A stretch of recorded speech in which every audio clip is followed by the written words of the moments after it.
بسم اللہ الرحمن الرحیم۔ السلام علیکم ورحمۃ اللہ وبرکاتہ۔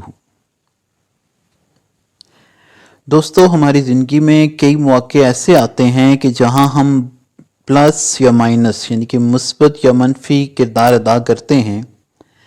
اہل عقل کی رائے اور اپنی زندگی کی کثیر بہاریں دیکھ چکنے والوں کے تجربات سے یہی ثابت ہے کہ اگر ہم مثبت انداز اختیار کریں تو زندگی بہت سی الجھنوں، پریشانیوں اور ذہنی فکروں سے آزاد ہو کر خوشگوار گزرتی ہے، جبکہ ہم اگر منفی انداز اختیار کریں تو اسی طرح فکریں اور الجھنیں بڑھتی ہیں۔ آج اس ویڈیو میں آپ کو دو چیزوں یعنی کہ سوچ اور اصلاح کے متعلق توجہ دلانے کی کوشش کروں گا۔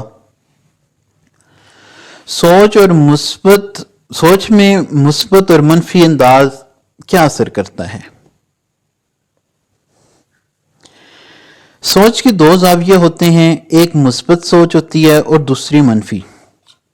انسان کے لیے پلس راستہ مطلب جو مثبت راستہ ہے وہ، جبکہ منفی سوچ آپ کو منفی مائنس راستے کی طرف لے کے جاتی ہے۔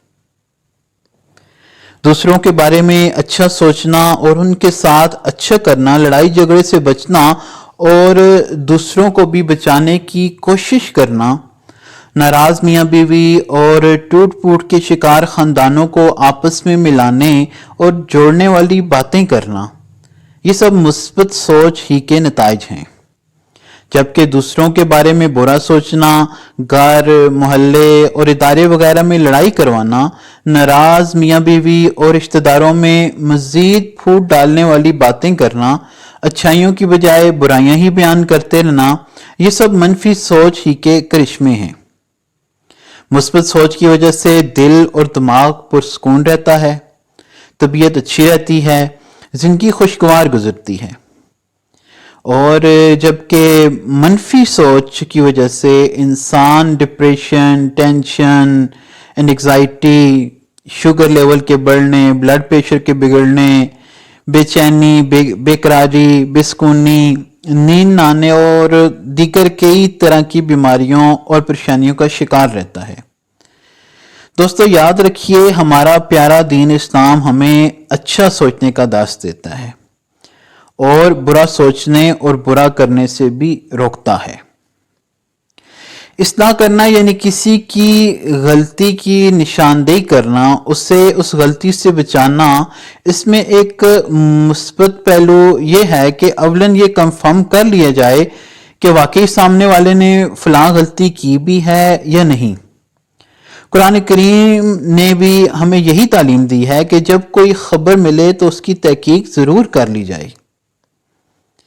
دوسرے نمبر پر یہ معلوم کر لیا جائے کہ اس سے یہ غلطی کس وجہ سے ہوئی ہے، مثلا علم کی کمی یا کسی غلط فہمی یا غصے یا جذبات سے یا پھر بغض، کینہ، حسد اور اس طرح کی کئی اور وجہ سے غلطی ہو سکتی ہے۔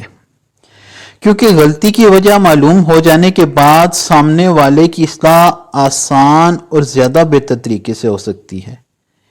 اصلاح کا مثبت انداز یہی ہے کہ اکیلے میں نرمی سے مختصر الفاظ کے ساتھ اور موقع محل دیکھ کر کی جائے۔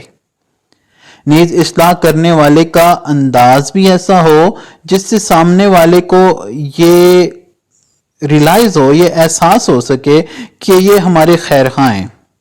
یہ نہ ہو کہ وہ سوچے کہ ہمیں ذلیل کرنے آئے ہیں۔ اصلاح کرنے میں شریعت نے استاد، والد اور شوہر کو سختی کرنے کی اجازت دی ہے، اس سے بھی شریعت کی حد سے آگے نہیں بڑھنا چاہیے۔ اور اسلام میں ایک منفی انداز یہ ہے کہ بغیر اجازت شرعی سختی کے ساتھ اصلاح کرنا۔ جو سختی اور غصے کے ساتھ اصلاح کرتا ہے اس کی مثال ایسے ہے جیسے برتن میں کچھ ڈالنے سے پہلے ہی اس میں سوراخ کر دیا جائے۔ نیز سختی کے ساتھ اصلاح کرنے کا ایک بڑا سائیڈ ایفیکٹ یہ بھی ہے کہ سامنے والا آپ کے رویے ہی میں کھو جائے گا اور آپ کے الفاظ کی طرف اس کا دھیان بھی نہیں رہے گا۔ اسی طرح اصلاح کے نام پر سامنے والے کو لمبا چوڑا لیکچر دینا، لوگوں کے سامنے اس کی غلطیاں بتا کر اصلاح کرنا، نیز عمر اور مقام و مرتبے کا لحاظ نہ رکھنا، یہ سب اصلاح کے منفی انداز ہیں۔ دوستو، اگر اصلاح کے متعلق یہ جو آپ کو میں نے بتائے ہیں یہ پوائنٹس، ان کو اپنا لیا جائے، یہ جو مثبت پوائنٹ ہیں ان کو اپنا لیا جائے اور جو منفی چیزیں ہیں ان سے پرہیز کیا جائے، تو گھر، پڑوس، محلے، ادارے اور آفسز وغیرہ امن کے گہوارے بنے رہیں گے اور آپس کی محبتیں بھی قائم رہیں گی۔ تو میری تمام مسلمانوں سے فریاد ہے کہ ثواب کی نیت کے ساتھ اپنی سوچ، اصلاح کے طریقہ کار کا جائزہ لیجئے، مثبت سوچ اور انداز اپنا کر زندگی کے سفر کو آسان کیجئے، اور جو منفی سوچ ہے اس کو اپنی ڈکشنری سے مائنس کر دیجئے۔ انشاءاللہ تعالی اللہ تعالیٰ آپ کی تمام پریشانیوں کو ختم کر دے گا۔ اللہ پاک ہمیں عمل کرنے کی توفیق عطا فرمائے، آمین بجاہ النبی الخاتم الامین صلی اللہ علیہ وآلہ وسلم۔ اگر آپ کو ویڈیو اچھی لگی ہے تو آپ چینل کو بھی سبسکرائب کریں، ویڈیو کو لائک کریں اور دوستوں کے ساتھ بھی شیئر کریں۔ جزاک اللہ۔